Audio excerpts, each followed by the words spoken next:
Olá, povo de Deus, sexta-feira, 25 de agosto de 2023, 20ª semana do Tempo Comum.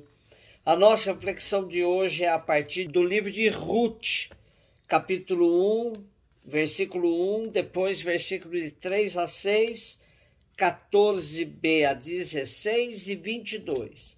E Mateus 22, 34 a 40. No tempo em que os juízes governavam, houve uma fome no país e um homem de Belém de Judá foi morar nos campos de Moabe com sua mulher e seus 2 filhos. Entretanto, morreu Elimeleque, marido de Noemi, e esta ficou sozinha com seus 2 filhos. Eles casaram-se com mulheres moabitas, uma das quais se chamava Orfa e a outra Rute. E ali permaneceram uns 10 anos. Depois morreram também os 2, Maalon e Quelion. E a mulher ficou só, sem os 2 filhos e sem o marido. Então ela se dispôs a voltar do campo de Moabe para sua pátria com as 2 noras, porque tinha ouvido dizer que o Senhor havia olhado para o seu povo e lhe tinha dado alimentos. Orfa beijou sua sogra e partiu. Ruth, porém, ficou com Noemi.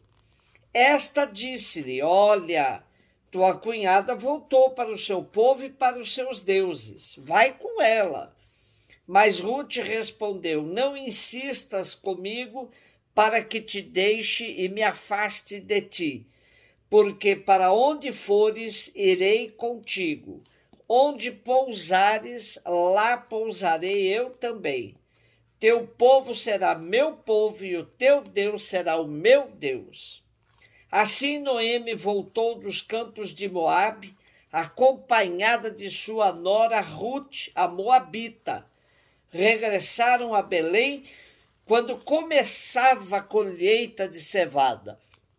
Nosso livro de hoje conta a história de Ruth, uma estrangeira que se torna filha de Israel, inserida na árvore genealógica de Davi e posteriormente na de Jesus.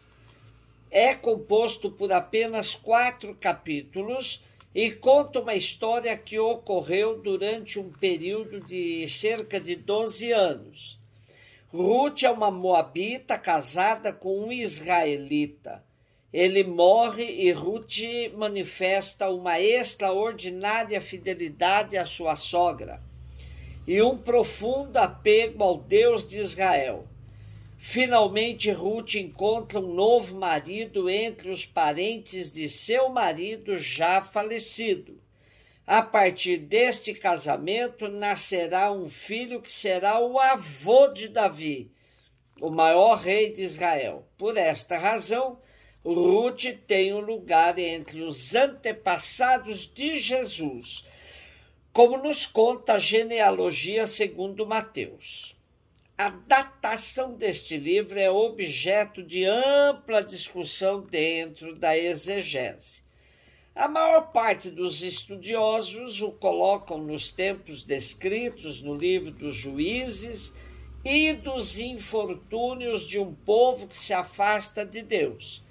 Porém, como o livro não tem data e nem assinatura, apesar de começar dizendo aconteceu no tempo dos juízes, não significa que o livro foi escrito no tempo dos juízes.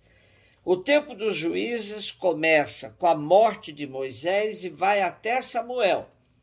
Vários biblistas, estudando bem o livro, chegaram à aproximação de que o livro de Ruth foi escrito em torno do ano 450 a.C., uns 100 anos depois do fim do cativeiro, tempo de Esdras e Neemias. Nesse tempo se desenvolvia muito forte entre os judeus a xenofobia. Neste contexto, o livro de Ruth mostra a bênção dada a uma estrangeira que se converte ao Deus de Israel e assim torna-se parte do povo escolhido. De fato, Ruth é moabita. Veio do paganismo e da idolatria praticada em sua terra natal. Esposa de um imigrante israelita, viúva, exilada, pobre, não hebreia, entre o povo de Deus, situação que poderia tê-la marginalizado.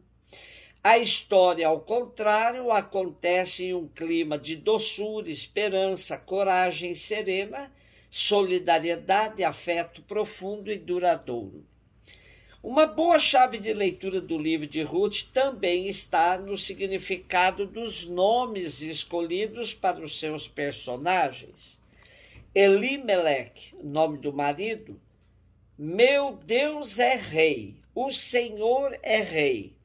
Noemi, nome da esposa, graça ou graciosa. Mara, outro nome da esposa, amargura ou amargosa. Maalon, nome do primeiro filho, enfermidade. Quelion, nome do segundo filho, fragilidade. Orfa, nome da primeira nora, costas. Ruth, nome da segunda nora, amiga ou saciada. Boaz, nome do parente próximo, pela força. E Obed, nome do filho que nasce, servo. Mateus 22, 34 a 40. Os fariseus ouviram dizer que Jesus tinha feito calar os saduceus. Então eles se reuniram em grupo, e um deles perguntou a Jesus para experimentá-lo: Mestre, qual é o maior mandamento da lei? Jesus respondeu: Amarás o Senhor teu Deus de todo o teu coração, de toda a tua alma e de todo o teu entendimento. Esse é o maior e o primeiro mandamento. O segundo é semelhante a esse: amarás ao teu próximo como a ti mesmo. Toda a lei e os profetas dependem desses dois mandamentos. Os mais diversos embates de Jesus com os líderes religiosos de seu tempo nos mostram que Jesus e sua proposta de reino os incomodava sobremaneira. Jesus já tinha enfrentado a questão sobre o tributo a César e sobre a ressurreição dos mortos, postas pelos saduceus ricos e poderosos. Agora entram em cena os fariseus doutos e observantes.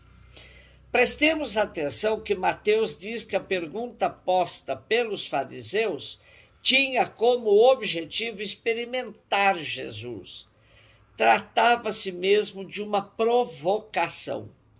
Por outro lado, é verdade que essa questão sobre o maior mandamento da lei era uma questão disputada por vários grupos religiosos da época.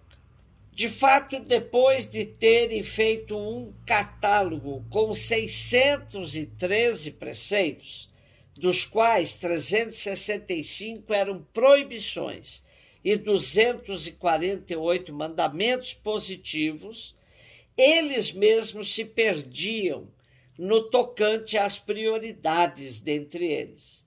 Então, desse amaranhado de leis, qual de fato é o maior?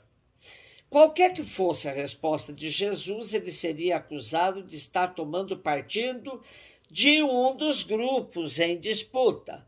Por isso, Jesus foge da lógica da hierarquia dos mandamentos. Prefere ir à essência da lei, orientando para o princípio que a inspira e para a disposição interior com que deve ser observada. O amor na sua dupla vertente, isto é, para com Deus e para com o próximo. Isto não estava nos planos dos fariseus, pois eles praticavam a religião somente no sentido vertical, eu e Deus. Eu e o próximo não era comum entre eles. Ao unir os dois mandamentos, Jesus faz calar seu grupo opositor. Dizer que amarás ao teu próximo como a ti mesmo é semelhante ao amor que se deve ter a Deus, Podia soar quase como uma blasfêmia. E ainda Jesus arremata dizendo que toda a lei e os profetas dependem desses 2 mandamentos. Era a tampa do caixão naquele diálogo mal intencionado dos fariseus. E isso é profundamente atual, pois convivemos com muitas espiritualidades individualistas que afirmam Deus acima de tudo e de todos, mas o outro, os irmãos e irmãs, não são levados em conta. Um beijo no seu coração.